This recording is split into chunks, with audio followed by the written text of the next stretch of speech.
ब्रज की पावन भूमि पर भक्ति, अध्यात्म और एकता का अद्भुत संगम देखने को मिला। बागेश्वर धाम पीठाधीश्वर धीरेन्द्र कृष्ण शास्त्री ने सोमवार को ब्रज के प्रियाकुंज आश्रम में आयोजित कार्तिक महामहोत्सव में सनातन एकता का आह्वान किया। उन्होंने कहा कि आज हिंदू समाज जाति और पंथ के नाम पर बटा हुआ है, जबकि अन्य धर्मों में एकता देखने को मिलती है। इसलिए अब समय है कि हम सब मिलकर सनातन धर्म की एकता को मजबूत करें।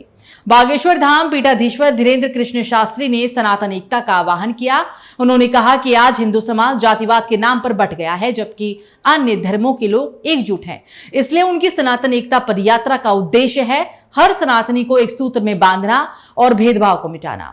ब्रज के प्रियाकुंज आश्रम में सोमवार शाम को एक भव्य कार्तिक महामहोत्सव का आयोजन किया गया था। आश्रम में भक्तों की भारी भीड़ उमड़ी। इस दौरान देश भर से आए साधु संतों ने भक्ति की एकता का संदेश दिया। बागेश्वर धाम के पीठाधीश्वर धीरेन्द्र कृष्ण शास्त्री ने मंच से बोलते हुए कहा कि हम सब सनातनी हैं, लेकिन जाति और पंथ के नाम पर बट गए हैं। जब तक हम एक नहीं होंगे, तब तक धर्म की शक्ति अधूरी रहेगी। हमारी सनातन एकता ही भारत की असली ताकत है।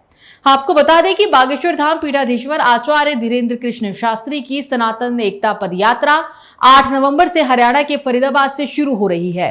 3 दिनों तक चलने वाली ये यात्रा शहर के कई इलाकों से गुजरेगी। पदयात्रा के दौरान लाखों श्रद्धालुओं के शामिल होने की भी संभावना है। भीड़ और श्रद्धालु व्यवस्था को ध्यान में रखते हुए भी फरीदाबाद ट्रैफिक पुलिस ने एडवाइजरी जारी की है। हरियाणा का औद्योगिक शहर फरीदाबाद अब अध्यात्म रंग में रंगने जा रहा है। 8 नवंबर से यहां शुरू हो रही सनातन एकता पदयात्रा, जिसका नेतृत्व करेंगे बागेश्वर धाम सरकार के आचार्य धीरेन्द्र कृष्ण शास्त्री। 3 दिन तक चलने वाली ये यात्रा 10 नवंबर को समापन पर पहुंचेगी। ये यात्रा शहर के प्रमुख मार्गों, मंदिरों और धार्मिक स्थलों से होकर गुजरेगी। यात्रा के दौरान हजारों की संख्या में श्रद्धालुओं के शामिल होने की भी संभावना है। लोगों में बागेश्वर धाम सरकार के दर्शन और आशीर्वचन को लेकर भी भारी उत्साह देखा जा रहा है।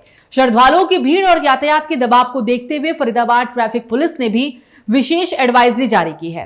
पुलिस ने कहा कि यात्रा के दौरान कई सड़कों पर यातायात प्रभावित रह सकता है। लोगों को सलाह दी गई है कि वे इन मार्गों से बचें और वैकल्पिक रूट का भी इस्तेमाल करें। पुलिस ने बताया कि यात्रा के दौरान मुख्य मार्गों जैसे कि बाटा चौक, ओल्ड फरीदाबाद, वल्लभगढ़ और एनआईटी क्षेत्र में ट्रैफिक का दबाव अधिक रहेगा और इसी के लिए अतिरिक्त ट्रैफिक पुलिस कर्मियों की भी तैनाती की जा रही है। ड्रोन कैमरे से यात्रा मार्ग की निगरानी होगी और शहर के मुख्य जंक्शनों पर कंट्रोल रूम भी स्थापित किया गया है। सनातन एकता पदयात्रा का उद्देश्य है जाति, पंथ और भेदभाव से ऊपर उठकर सभी सनातनी को एकजुट करना। धीरेन्द्र शास्त्री ने पहले ही कहा था कि इस यात्रा का मकसद समाज में प्रेम, सद्भाव और सनातन एकता का संदेश देना है। उन्होंने कहा था कि आज जब समाज जाति और संप्रदाय में बढ़ता जा रहा है, तब सनातन एकता ही राष्ट्र की सच्ची ताकत है। इस यात्रा को लेकर शहर में व्यापक तैयारियां की जा रही है। धार्मिक संस्थाएं, स्वयंसेवी संगठन और स्थानीय प्रशासन सभी मिलकर इसे सफल बनाने में जुटे हैं।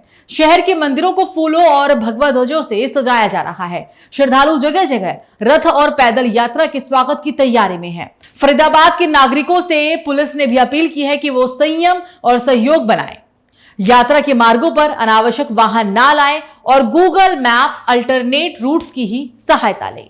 शहर में यात्रा के दौरान धार्मिक और सांस्कृतिक कार्यक्रम भी आयोजित किए जाएंगे। आचार्य धीरेन्द्र कृष्ण शास्त्री की यात्रा न सिर्फ एक धार्मिक आयोजन है, बल्कि एक सामाजिक जागरूकता अभियान भी मानी जा रही है। उन्होंने कहा है कि सनातन धर्म के मूल में एकता, सेवा और प्रेम का संदेश निहित है। इस यात्रा से वो युवाओं समाज को जोड़ना चाहते हैं ताकि सनातन की मूल भावना यानी कि वसुदैव कुटुंबकम फिर से जीवन में उतर सके।